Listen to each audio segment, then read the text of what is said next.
The thing that I love most, I love building the thing and setting up the systems and then leaving. I don't want to stay and manage it. I'm not the person who stays in and wants to, continue on forever and hold on to this baby. I want to let it go and see it thrive and let it evolve over time. And so for me, it's an ideal situation because I get to set up this amazing thing, get it pristine and ready to go and optimized, and then move on to the next one. And for me, that's a lot of fun. I'm very fortunate too. The companies that we're working with, we're not just growing them. I think that's the part that a lot of people miss out on is they think it's just about growing a business. It's not. For us, we're trying to increase the value of the business as well.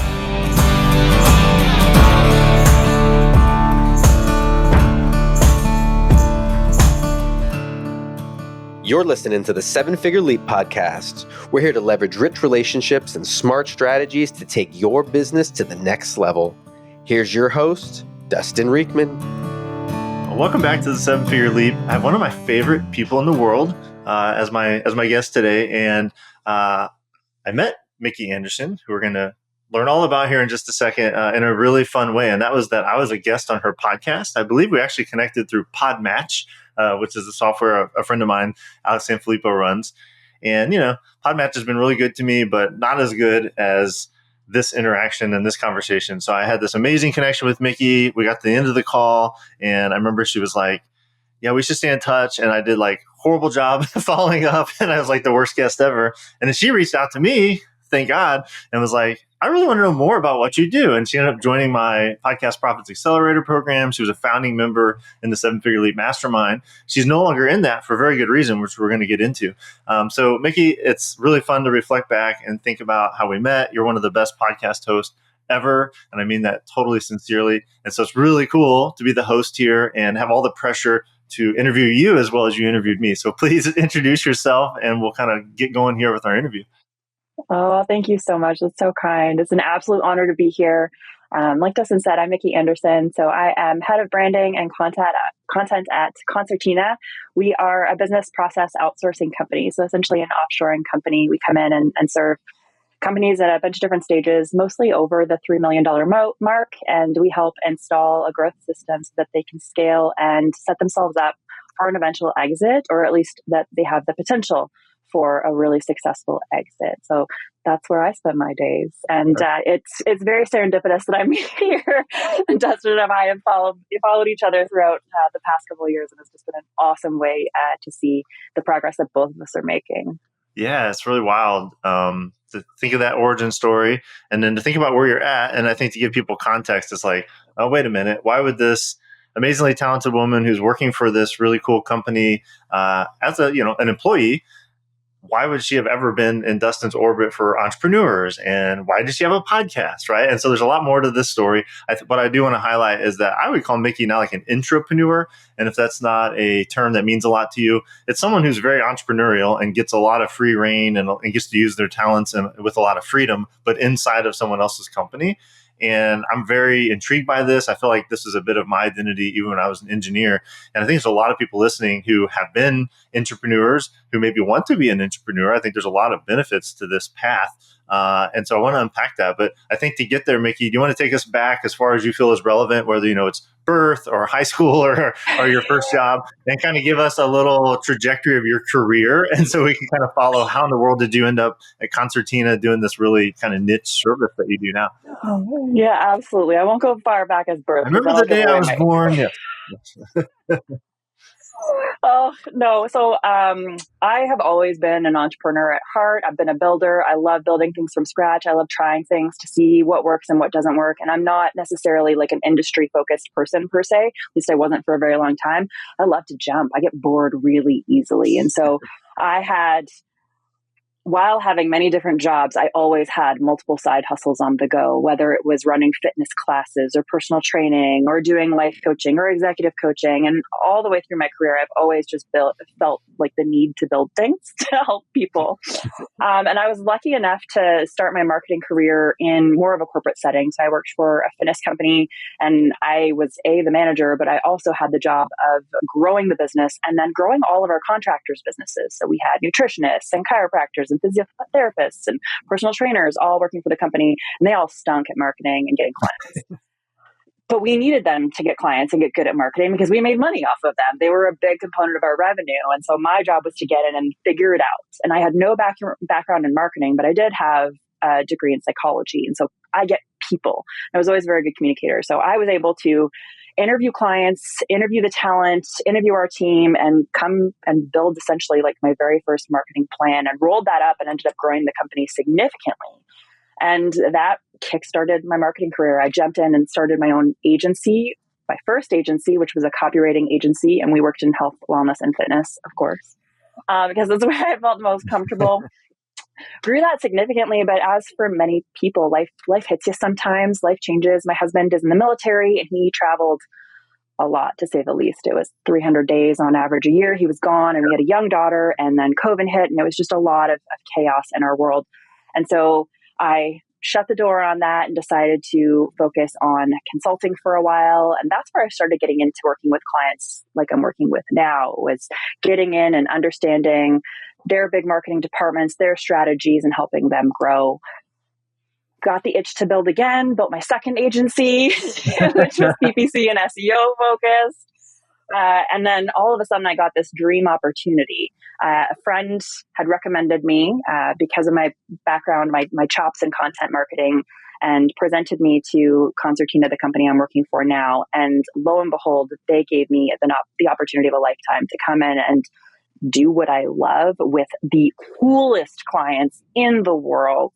And it's just been the most amazing experience ever. And I can't rave enough about it. So I feel like I got blessed by a fairy godmother in the middle of the night and granted the most awesome job. And so once I received that job, I unfortunately had to leave Dustin's mastermind because life just took a massive turn.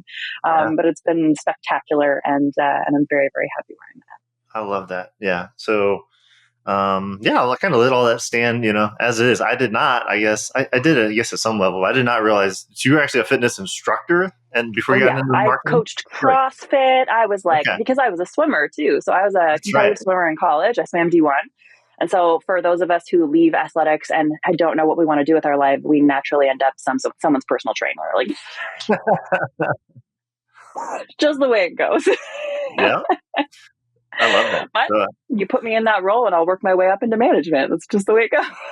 That's really cool. So, but if you kind of follow along that trajectory, and we're going to zoom right into present day and talk more about the future. And actually, Mickey has some really cool personal branding, LinkedIn lead acquisition strategies that we're going to spend at least a third of our time together on. But I just can't help myself. I do want to go back a little bit in reflection mode because I really care about why do people do what they do and where's their motivation. And so I picked up with Mickey about 2 years ago, hosting her own podcast, running this agency, got to know a lot about her personally and with her young daughter and her husband's service in the military. And just felt a real bond with her and personally and professionally. And I knew you were a swimmer. And then one day I caught a glimpse of her arm. And I'm like, you have the sweetest tattoo, the sleeve. And all these new layers of onions started peeling back. I'm like, who is this woman? And so I did not know that you were a fitness instructor, that's how you got pulled into marketing. So that's really cool. So anyway, that's all really cool. But I guess one of the themes I picked up on very, very strongly is variety, right? And I think that's pretty common for entrepreneurs. But what would you say when you reflect back?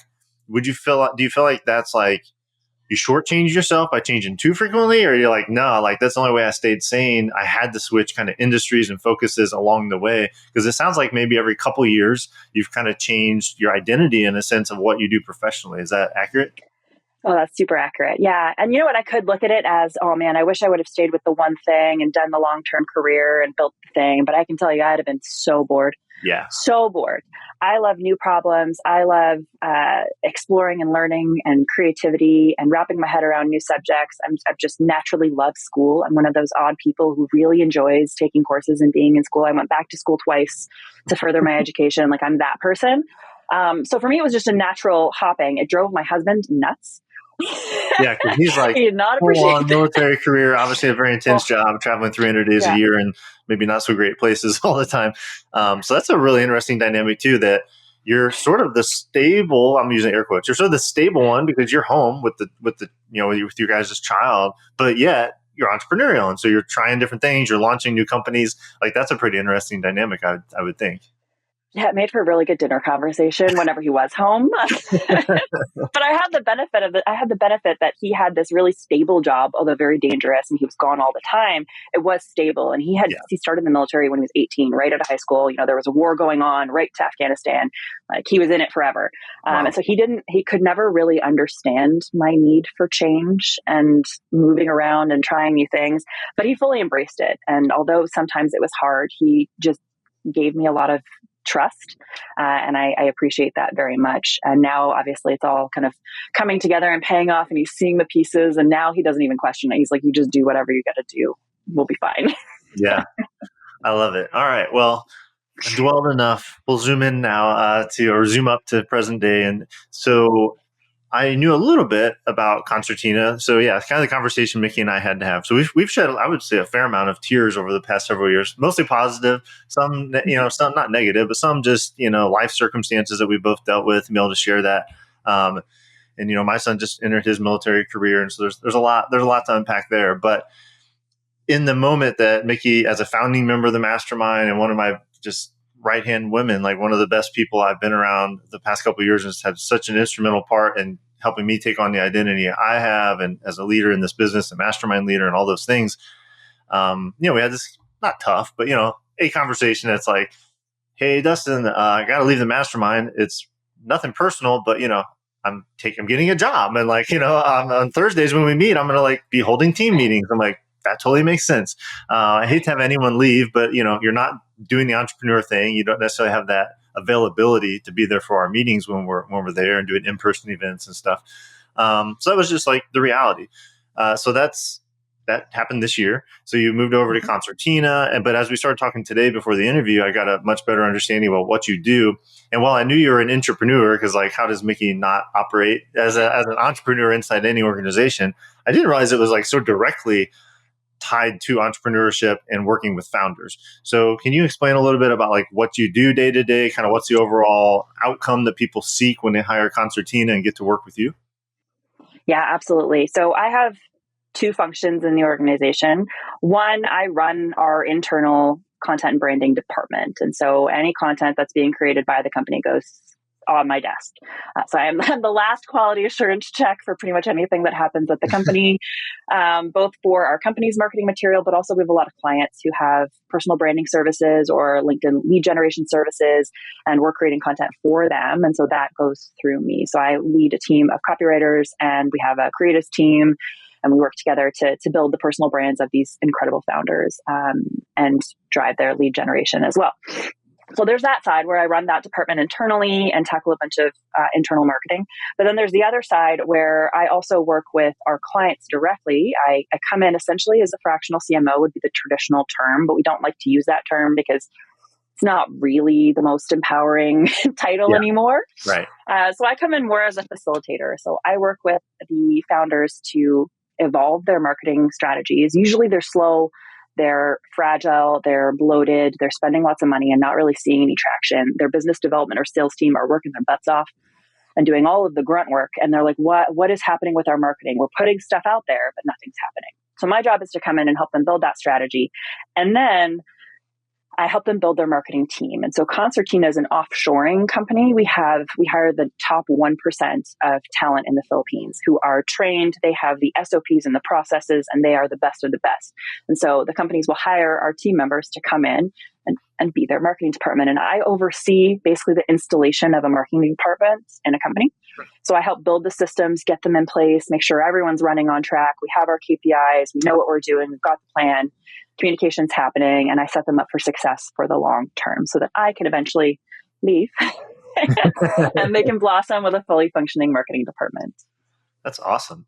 And it sounds like a pretty ideal fit for you personally, because you get your hand over here in your own company, in the company that you work for, and other companies' content and personal branding. And as I teased earlier, we're going to do a little bit of a deep dive into LinkedIn and all the juice that we can squeeze there.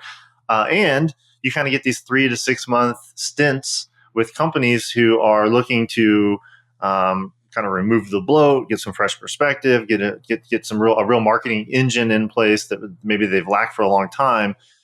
and then you get to move on to the next one, right? So like this entrepreneurial itch that you have to scratch, you have the stability of being in a company, but you also have a lot of moving parts, a lot of freedom, and you get a lot of that variety that we've heard since your, birth. So that's awesome. I mean, is that a pretty good summary of like, that's kind of your day to day? Yeah. You Oh, feel yeah. like you're working on a lot of different businesses. You just don't happen to own them personally. Well, and the great part, the thing that I love most, and it doesn't matter whether it's my business or someone else's, the thing that I love most, I love building the thing and setting up the systems and then leaving. I don't Okay. want to stay and manage it. I'm not the person who stays in and wants to, continue on forever and hold on to this baby. I want to let it go and see it thrive and let it evolve over time. And so for me, it's an ideal situation because I get to set up this amazing thing, get it pristine and ready to go and optimized, and then move on to the next one. And for me, that's a lot of fun. I'm very fortunate too. The companies that we're working with, we're not just growing them. I think that's the part that a lot of people miss out on is they think it's just about growing a business. It's not. For us, we're trying to increase the value of the business as well. Yep. And so it's not just about top line sales. When we come in and rebuild this marketing department and many other departments in the organization, I just work in marketing, but Concertina, we work in the entire organization.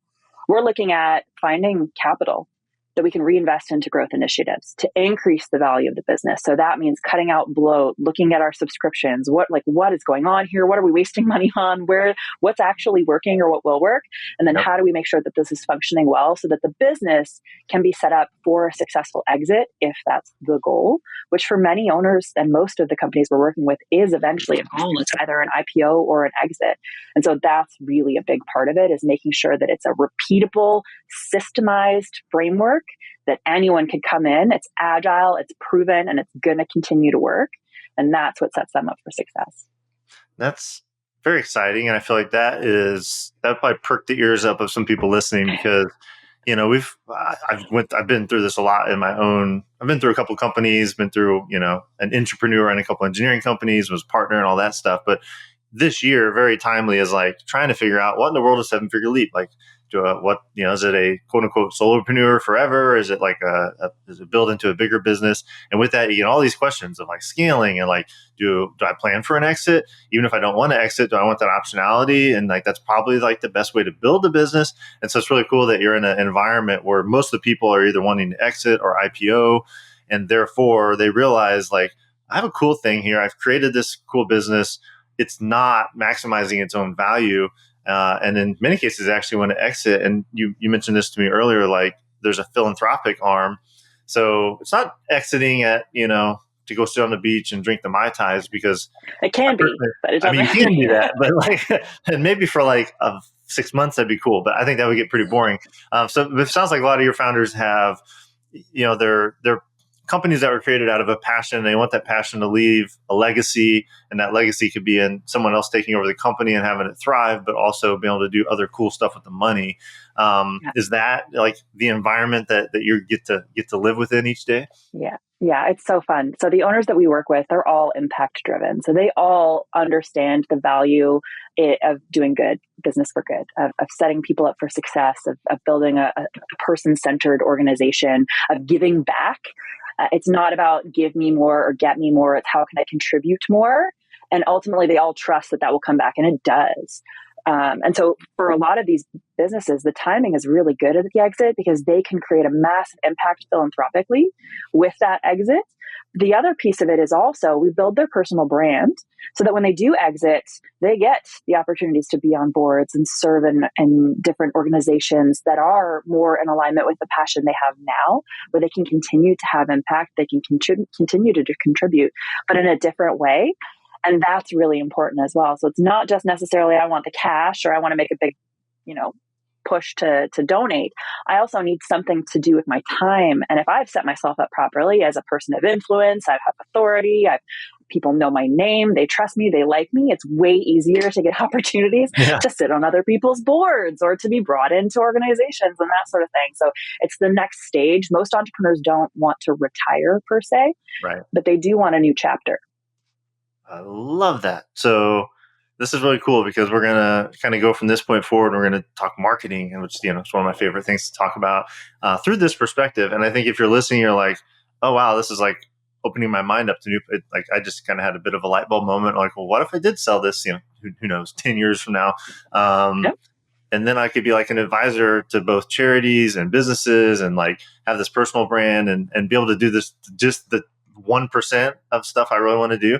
Like that's pretty awesome. And these people have created through their own ingenuity and creativity, they've created something of tangible value.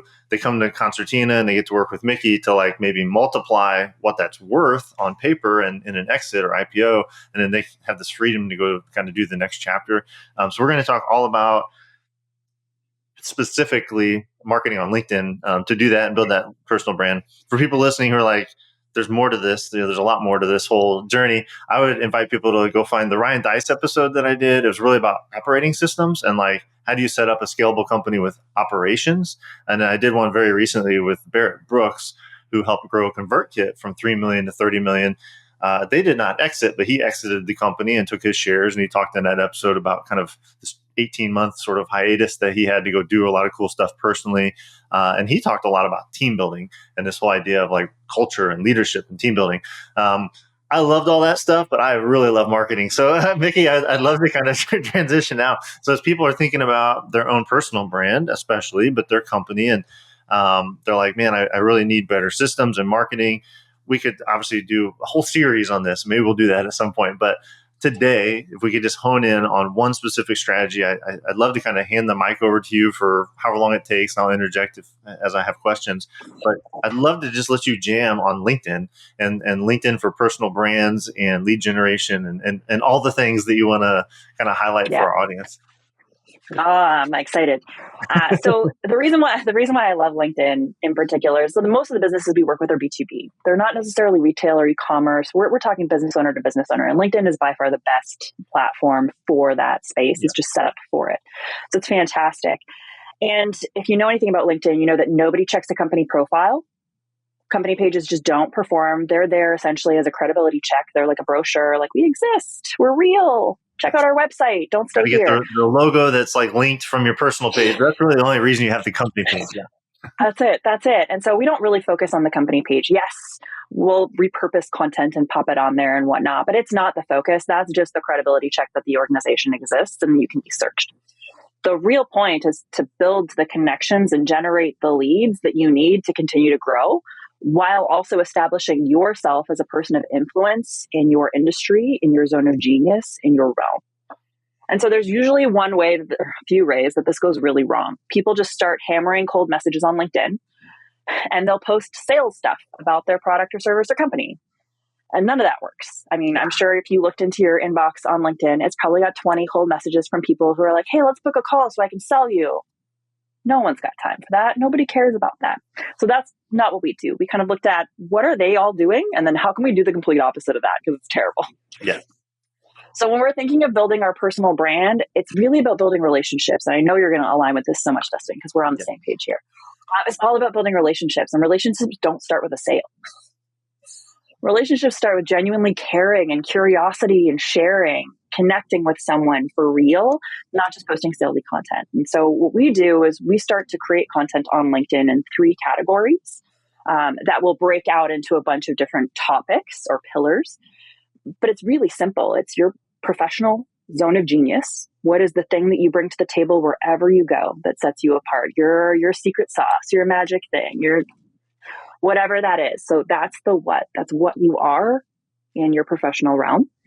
And then beneath that, you're going to have how you execute on that. So it could be, I do this and I do this and I do this. Then we've got your company, which is kind of like your baby right now.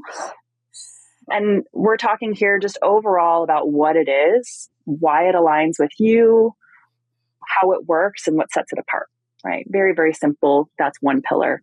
And then the final pillar, my personal favorite pillar, is your why. Why in the world are you here? What are you doing? What's your mission, your values, your purpose? Why are you in this company? Why are you in this zone of genius? What is it that lights you up?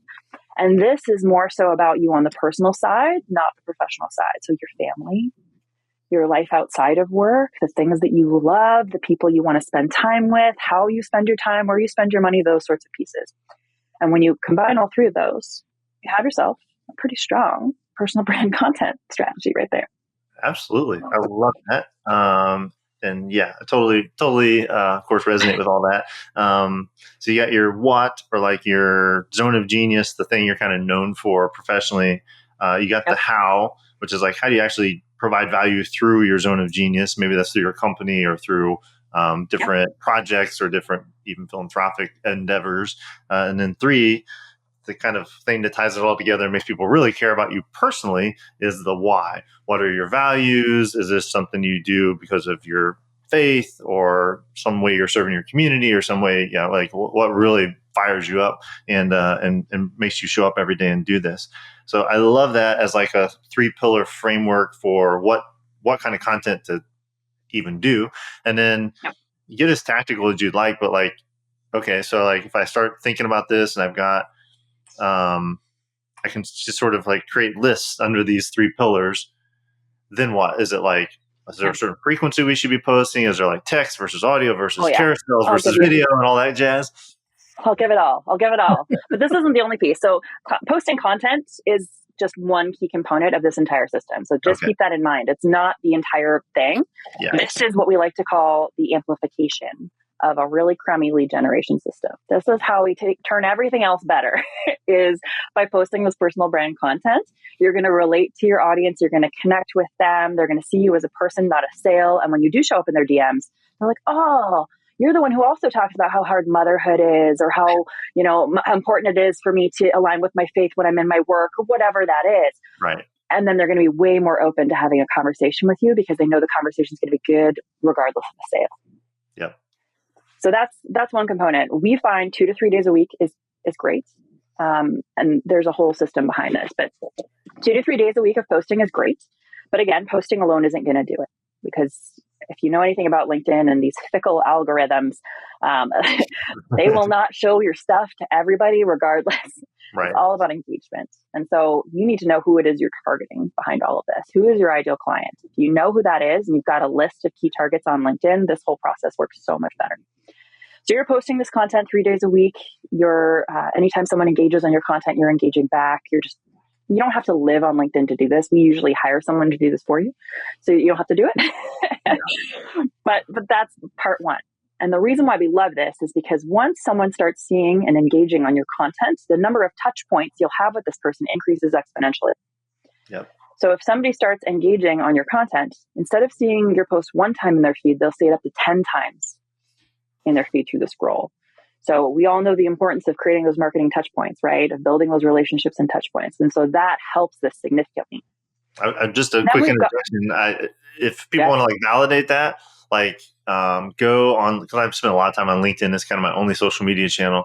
So if you go on there and you do like go comment on someone's like 2 of their most recent posts and then watch your feed for the next 24 hours. It's just like every 5th post is them again. So this is legit as far as what Mickey's sharing. Like once you grab that attention, like it really creates this frequency, which is really important in marketing, right? Like digital marketing, you got to get so much frequency for someone to really understand and be conscious of you, know, like, and trust. So yeah, please continue. I just wanted to kind of verify that. I see that all the time. Yeah. And the other benefit of it is you're going to see their stuff in your feeds. You're going to have more opportunities to engage with them, but they're going to see your stuff in their feed now. Yeah. And if they engage with your stuff, this whole goes out the window. It just amplifies so much more. Now they're going to continue to see you ongoing. And LinkedIn's like, whoa, these people are besties. We're going to show them their stuff all the time. And it's an incredible way to build connections. So knowing who your target is, posting consistently, and then engaging on their content.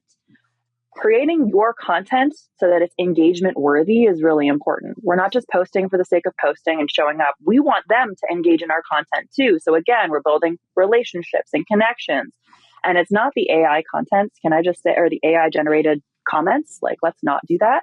Yes. It's okay to have canned comments. That's fine. Everybody does it. Nobody has time to create personalized content or comments all the time.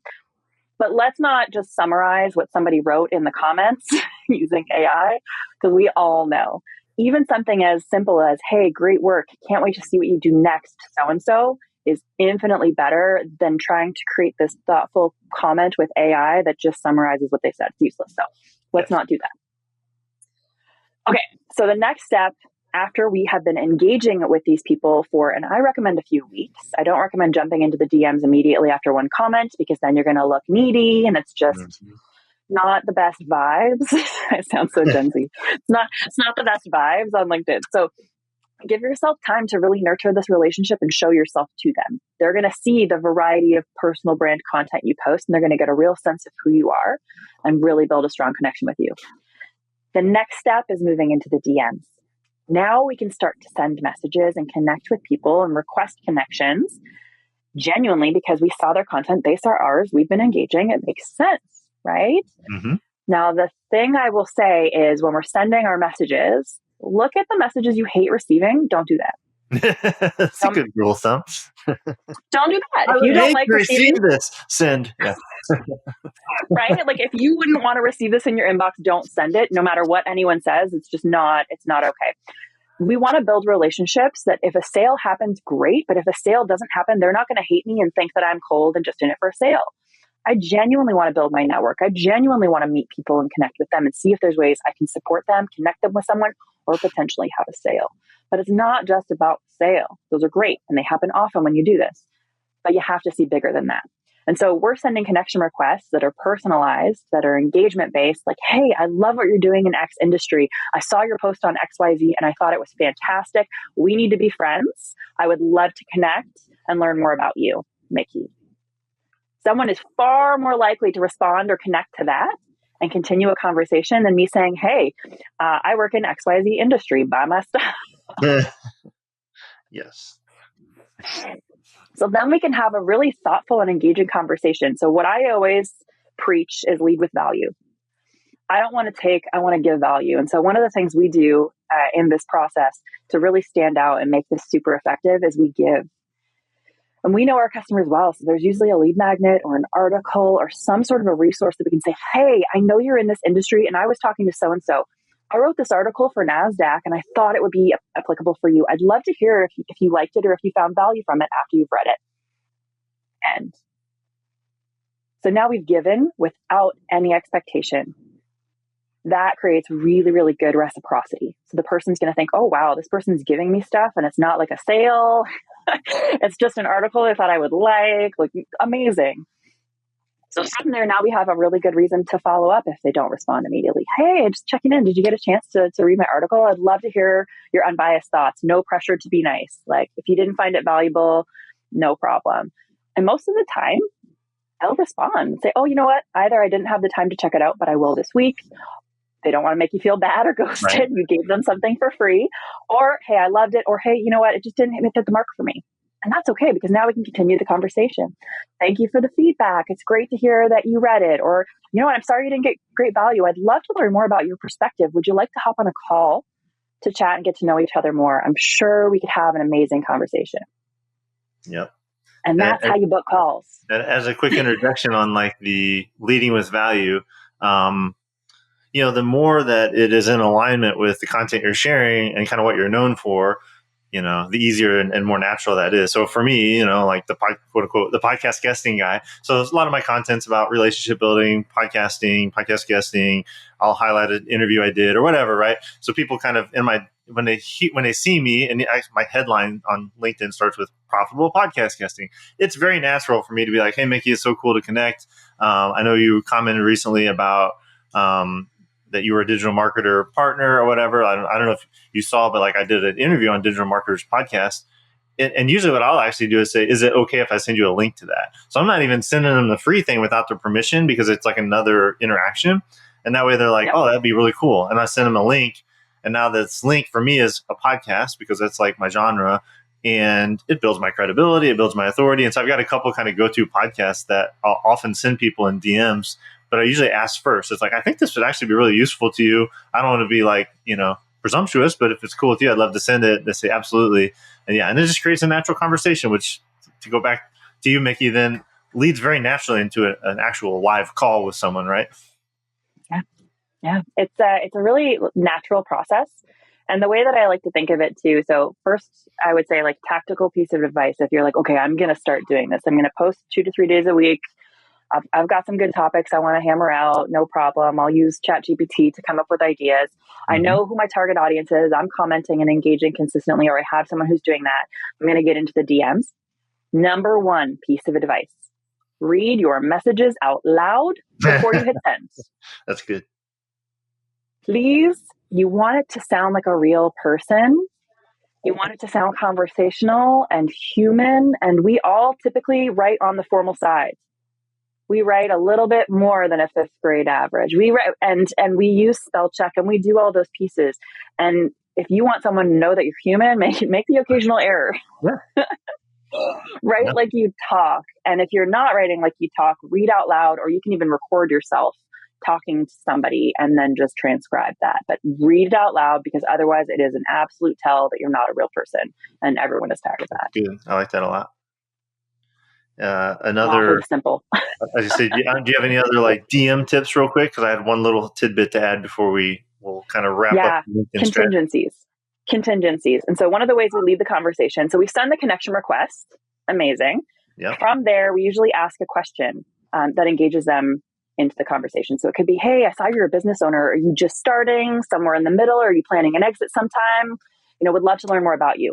And we give them 2 or 3 easy to pick options, because that takes them 2 seconds to be like, this is me, pop, and respond. We take the workload off of them, and then we'll move into value. So we're just trying to have a natural conversation where we're getting them to engage, and it's not us talking at them. So you tell me about you. And then the contingencies are if they have a positive response or a negative response. So usually we're asking, like, how are you finding the market these days? Or, how has it been? Have you seen much return on those podcast guesting lately? And then we'll have a response for positive or negative. So you're building out this script in a way that it's not just so canned responses, but it's really a genuine conversation that someone can follow. Yep. And if it goes off script and you have someone doing this for you, make sure that they send you the message so you can write the response. Anytime they're going to go off script, I recommend having you look at it and go through it. You don't want to have someone else making those kind of calls, because they're 9 times out of 10 not going to nail your voice. But those contingencies help you continue the conversation. And we usually say 5 touch points is the magic time. Once you hit the 5th touch point, you're ready to ask for a call. That's awesome. If it's before that, it's probably too soon.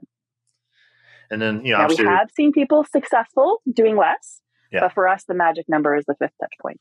I think that, I mean, I don't know that I've really quantified it, but that totally feels right to me. And you can imagine if you've done this before and you didn't go to like 5 touch points, or I was guilty of this. And, when I was first launching my very first group, I'm just like, I was the guy, anyone who had commented or I comment on their stuff as a DM, like, hey, you want to have a call? I was like, let's have a call, guy.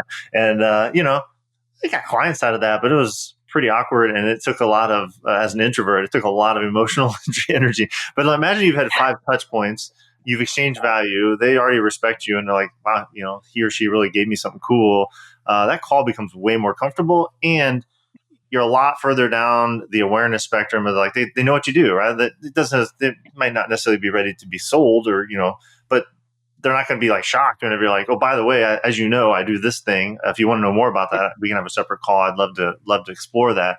And as you were talking, Mickey, I was like, I never had this amazing framework that you've put it to, but I was thinking like I do a very parallel thing. And so it might be helpful, and I'll give a 20-second summary of how this works. And for me in my industry, just give people like, oh, now I see what you mean, as far as like going back to the first thing you taught about your zone of genius and your thing that you're known for. So, mine's podcast guesting. So a common thing we'll do is we'll connect with other guests from a certain show. So if I've been on a show, you may get a LinkedIn comment from me or connection request that says, hey, Mickey, we're both on Joe's show. Super cool that you were on there too. Would love to connect. And now we got a warm reason to connect. And then for me, a natural conversation starter would be, have you been on many other shows? That's kind of like your ABC about your business status for your company. That's an easy thing for me to answer, and it gives me insight into who they are. And it's like, cool. Well, given that you've been on 10 shows, I think you might really like this podcast that we did. It's about this topic that usually people, have questions about when they get to this point in their podcasting journey. Oh, wow, that's really cool. And then for me, one of the things I do that's maybe a little more genre specific is I like to use audio notes, not at the beginning, but like when you get 3 or 4 conversations in. For me, I'm a audio format dude, right? And so it's like, hey, Mickey, I just wanted to like leave you a quick audio note. You can only do it for 60 seconds, which can get really annoying. But you can leave a quick audio note, and it gives you your voice. You can tell it's really me and it's personal. So that'd be kind of a bonus tip, I guess, from my perspective. But this is awesome. So like content, Then we get into DMs after the appropriate amount of engagement for a few weeks. And then through the DMs and the content, we get to 5 touch points. Then you got the green light to say, let's have a call and get to know each other better and then explore services, if that makes sense. That I kind of get a recap. I've taken like Yeah. notes here. So I got all the notes. Well, one of the other benefits I will say is a lot of people that I work with are like, I can't do that many calls. Like, I'm a CEO of a $500 million company, and I'm also on 3 boards and XYZ. Like, I don't have time for this. I need to touch point someone else in. Now, I have the strongest personal brand, and I'm the one who's going to have the best opportunity to make these connections, but someone else has got to follow through. Yes. By the 5th touch point, we are able to tag in an SDR or a BDM or the CRO to come in and take over with no friction whatsoever. Hey, you know what? I'd love to get in a call. I'm out of town for the next 2 weeks, but I'm going to introduce you to our CRO, who's absolutely fantastic. And I think you two will have a fabulous call. I'm going to hop in if I can, but I can't guarantee it. But I want to make sure that we connect again. And then it's usually there's zero friction in that process. That's where people are afraid, but I need someone else to take the call. Do I build it on their profile? Well, if you have the strongest personal brand, it should be on your profile, but it doesn't mean you can't touch someone else in to take those calls at scale. That's awesome. That's beautiful. It's a home run tip right there, because I think at first when you're scrappy and you're like, I'll take any call I can get, like I was, 2 years ago. But yeah, now I'm to the point I've got, what you want to call them, an enrollment advisor, a sales closer, whatever you want to call them, people that take calls, because I can't take all those calls. And you can do this really well. And then you get to this could be awkward point of like, oh, they want to call. Well, no, like I don't do that. So how do you make that transition? I think when you've built this rapport, it's way easier to be like that. I would love, to learn more about you and your company and see if maybe we can help. I'm going to tag in, Joe over here. Yeah. And Joe he's way smarter than me at this stuff, and he can have a call with you, and you guys can make a ton of progress. And like you said, I may check in if I can. Otherwise, I would love to hear your thoughts after your call with Joe, and we can continue our conversation here in LinkedIn. So that's awesome. I love that. We usually do it as a vertical specific person who's taking the call. So that's one of the easiest ways to pass it off is be like, you know what? I have somebody who works in your industry. That's their thing. And they would love to chat with you. Let me touch this person in. So that's an easy way if you're looking for a reason. Like, I'm too busy isn't a great reason to pass someone off. Like, we're all busy. So if you can find a specific reason to pass them off, whether it's an industry or a specific topic that they're a master at, that makes it a really seamless transition. I love that. And that part of the rationale I have. So all the people that take any calls for us are alumni of our program. And so that's kind of a nice, it's actually better, right? It's like, I could talk to you about this, but I'm really kind of detached. I'm like, I'd love to actually connect you with Cassie, who has implemented our program in her business. And she actually, you sound just like her before, I would say better than that, but basically like, you remind me a lot of this person. This person actually is available if you'd like to book a call with her. She talked about her personal experience, the roadblocks she ran into, and I bet you can get some great insight from her because she's been on your journey just like last year. And so, so vertical or experience, I think there's some really, not only seamless and good for the owner, but actually in service to the person that you're trying to get the call with. Like, it's actually better for them. Like legit, my alumni or whatever can talk a lot better about their own personal experience, the things that they overcame by being in working with our company than I can. Like, it's, and it just comes across as more genuine because like, they're an alumni. I'm the dude who expects you to sell something, like they're just like enrollment advisors. So, that's awesome. I'm rambling because you got my wheels turning. Like, this is like really good. I like this major constraint. I think a lot that hold people back from even getting to this point in LinkedIn is like people create problems before they're real problems. And one of the problems people create is like, well, I don't want to actually get on calls. Well, you don't have to. Like, we can still use your personal branding and profile to create the call opportunities and have a really seamless handoff. So, Mickey, we can talk literally, we could probably talk for a week about marketing and LinkedIn. We'll have to call it here because I know you and I both have to get on to the next thing. But I just want to say thank you for being you. Thank you for all that you've done for me the past couple of years. I really look forward to continuing on our relationship and our alumni network and be able to do more things like this in the future. It's really cool to catch up and hear all the amazing things you're doing now in this next chapter. So for people listening, they want to talk to Mickey, or they want to know more about Concertina and maybe getting this help to scale up their own exitability, if that's a word, like what's the best way for people to get a hold of you? Yeah, LinkedIn's the best place. So, hey, Mickey Anderson, you can find me on LinkedIn. There's a booking link there to hop on a call with me too, so we can chat anytime. And we install a LinkedIn lead generation specialist who comes into your company and builds this entire system for Oh, you. wow. And they're your employee, so it's yours, which is kind of the beauty of it. So if you're interested in learning more about Concertina and the services we offer, it's concertina.team. But you can find everything on LinkedIn under my profile. All right. Hey, Mickey Anderson on LinkedIn. That's going to be a great connection. So whether you're like looking for services or not, like she's just a great follow. I saw one of your quirky, funny posts this morning. That's like, this is my There's a lot of face when I get sarcasm. this. And I always get a great chuckle out of Mickey's content. It's very fun and relatable. So you can't go wrong with Mickey Anderson. I say that, several times a week. You can't go wrong with Mickey Anderson. So today we get to say it as we close out the interview. So Mickey, thank you so much for being here. These are some ninja LinkedIn tactics and strategies, and you really open up my eyes into this whole like exit thought and like the things you can do to prepare for the life after exit and the value of a personal brand inside and outside of the current company that you're building. So really cool stuff. So thanks again for being here. Well, thank you so much for having me. It's been an absolute pleasure, and just the biggest fan girl here. I'm so pumped for everything you're doing. I'm like, yes, go Dustin. Oh, thank you so much.